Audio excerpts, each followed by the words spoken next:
शुभविवाह या मालिकेच्या येणाऱ्या भागामध्ये स्वतः राजा काका रागिणीला रंगे हात पकडत पर्दाफाश करणार असतात. भूमीने रघुआकांना विश्वासात घेत रचला असतो खूप मोठा डाव आणि या डावामध्ये रागिणी कधी आणि कशी अडकते हे तिलाच कळत नाही आणि त्याच वेळेला राजा काकांनी अचूक तो वेळ साधत रागिणीला रंगे हात पकडत खूप मोठा कारस्थानाचा पर्दाफाश केलेला असतो आणि खूप मोठा अनर्थ होण्यापासून पण टाळलेला असतो. कारण आता रागिणी चवताळलेली असते. आपल्यापर्यंत किंवा आपल्या गळ्यापर्यंत आलेला फास अचानकपणे पौर्णिमाच्या गळ्यात टाकून रागिणी तेवढ्यापुरती मोकळी झालेली असते. पण नंतर तिने रचलेला भयानक डाव हाच तिला कारणीभूत ठरणार असतो ह्या सगळ्यांसमोर पर्दाफाश होण्यासाठी. राजा काका रागिणीच्या नवीन घाणेरड्या प्लॅनचा पर्दाफाश करत सगळी जुनी कारस्थानं समोर आणत रघुकाका खूप महत्त्वाची भूमिका बजावणार असतात. इकडे सगळ्यांच्या समोर रागिणीने पौर्णिमाला दोषी धरलेलं असतं आणि पौर्णिमाला जेलमध्ये पाठवू नये किंवा पौर्णिमा काही आपलं तोंड उघडून जेलमध्ये काहीतरी वायफाय बडबड करू नये यासाठी रागिणीने स्वतःच तिला घरी शिक्षा देण्याचं ठरवलेलं असतं. हातामध्ये जळकी मेणबत्ती घेऊन ती सगळ्यांच्या समोर पौर्णिमाच्या हातावरती चटके देते आणि सांगते, पौर्णिमा, आज तू जे काही कारस्थान केलंयस ना त्या कारस्थानाला कधीही माफी मिळणार नाही. पौर्णिमा, आज तू माझ्या सगळ्या मर्यादा ओलांडल्या आहेस आणि पुन्हा हे असं काही करायला लागू नये किंवा पुन्हा काही करताना तुला या सगळ्याची सतत जाणीव व्हावी यासाठी आता मात्र तुला या सगळ्यामध्ये खूप मोठा मी धक्का देणार आहे असं म्हणत आता मात्र इकडे रागिणी चटका देते. पौर्णिमा ओरडत असते. आकाशला पण वाईट वाटतं. ह्या अशा शिक्षेची भूमीला पण अपेक्षा नसते, पण रागिणी तेच करते आणि म्हणते आजपासून कोणत्याही सण समारंभामध्ये पौर्णिमा सामील होणार नाही.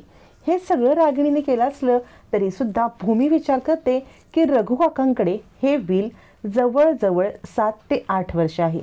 तेव्हा तर पौर्णिमाचा आणि या घराचा काहीही संबंध नव्हता.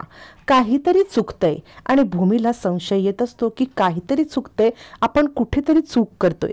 आजी विचार करत असते, या व्हीलबद्दल मला कसं माहीत नाही आणि रघुने का काही सांगितलं नाही, काहीतरी गडबड आहे. आजीच्या पण मनात विचार येतो आणि आता राजा काका विचार करतात की ही मजल पौर्णिमाची नाही, कारण पौर्णिमा इतकं सगळं करूच शकत नाही.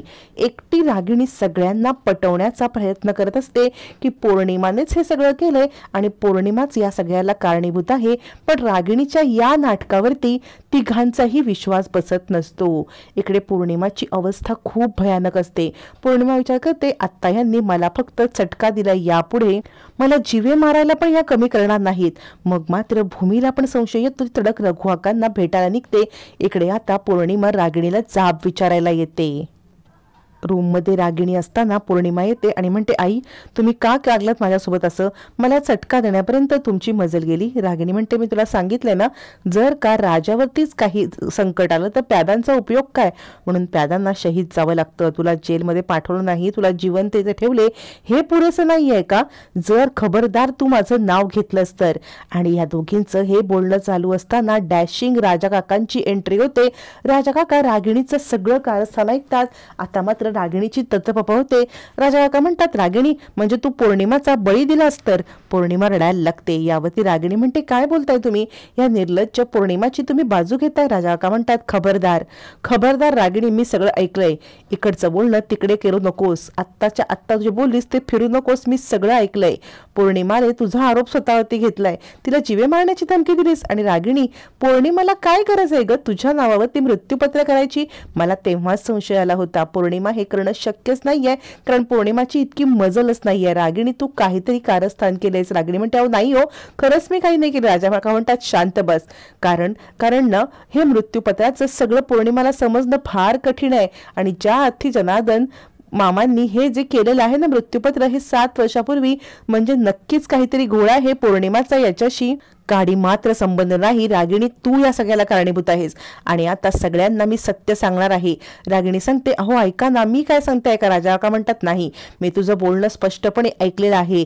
आता मात्र राजा काका खूप चिडतात. रागिणीच्या कारस्थानाचा आणि नवीन होऊ घातलेल्या कारस्थानाचा, म्हणजेच आता पौर्णिमाला मारण्याचा, या कारस्थानाचा राजा काकांना सुगावा लागलेला असतो. आकाशच्या, भूमीच्या जीवाला धोका आहे हे सुद्धा त्यांना समजलेलं असतं. म्हणजे अभिजितला रागिणीचीच फूस आहे आणि ते म्हणतात, तुझ्या या कारस्थानी वृत्ती रागिणीमुळे अभिजित असा दिपजला आहे, तुझ्यामुळे हे सगळं घडलंय. पौर्णिमा खरं बोल. पौर्णिमा आता हडबडते. पौर्णिमा म्हणते, हो तुम्ही बोलताय ते खरं आहे, यांनी मला जीवे मारण्याची धमकी दिली होती. झालं. राजा काका चिडतात. रागिणी म्हणते, माझ्यावरती सगळं ढकलून मोकळी झालीस, तुला सोडणार नाही. राजा काका म्हणतात, खबरदार रागिणी, तिला धमकी दिलीस तर, तिला जर काही झालं तर मी पोलिसात जाईन. राजा काकांनी रागिणीचा पर्दाफाश केलेला असतो आणि स्वतः रंगेहात रागिणी पकडली गेलेली असते. इकडे भूमी रघुआकांची भेट घेताच तिला सुद्धा आता रागिणीचा संशय येणार असतो आणि रागिणीचंच नाव समोर येणार असतं. एकाच वेळेला राजा काका आणि भूमी यांना रागिणीचं सत्य समजलंय. आता राजा काका सगळ्या घरासमोर पर्दाफाश करण्यासाठी येणार. त्याच वेळेला भूमी रघुला घेऊन येणार. भूमीने रघुला विश्वासात घेऊन डाव रचलेला असतो आणि इकडे राजा काकांनी रागिणीला अडकवण्याचा डाव. दोन्ही एकाच वेळेला डाव समोर येणार असतात आणि रागिणीचा सगळीकडे नाचक्की होणार असते.